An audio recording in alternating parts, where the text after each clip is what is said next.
After years of high inflation and the rising cost of everyday goods, there is a concerning trend emerging from a new survey from Bankrate. 36% of households have more credit card debt than emergency savings, and that's the highest rate since 2011, which is when the financial services company began asking about it. But more people are working to change that now. 55% of households surveyed say they actually have more savings than credit card debt, which is 4% higher than it was last year. Bankrate's chief financial analyst is cautiously optimistic, but says more needs to be done. It is the highest that we've seen in 6 years, so a positive there, but still a number that frankly is way too low. In an ideal world, 100% would have more emergency savings than credit card debt. But emergency savings has long been the Achilles heel of Americans and their personal finances. Now, Greg McBride says people are moving in the right direction. In fact, 36% of those surveyed say they are prioritizing paying off debt and saving more at the same time, and that's exactly what he says needs to happen. And it's not about prioritizing one over the other. You want to attack both of those at the same time. Here's how you do that. Set up a direct deposit from your paycheck into a dedicated savings account that automates the savings, and it happens first without you even having to think about it.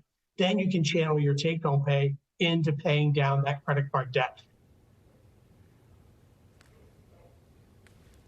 McBride also says if you have good credit, think about taking advantage of 0% balance transfers. Some deals out there now offer no interest for as long as 21 months. And not paying interest on credit card debt for that long is especially appealing for people in our state. That's because we have some of the highest credit card debt balances in the whole country. According to LendingTree, Connecticut ranks second for the highest average credit card debt. At the end of the year, people were carrying more than $8,600 in debt. New Jersey ranked number one.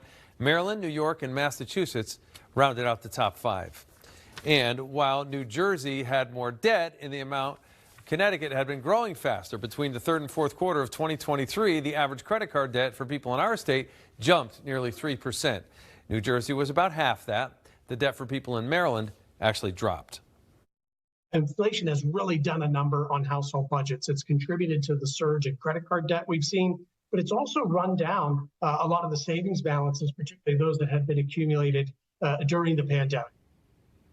Now, McBride says the ideal amount of savings is 6 months worth of your expenses. He says that stresses you out to think about. Start smaller, a smaller target, because successful saving is all about creating the habit in the first place.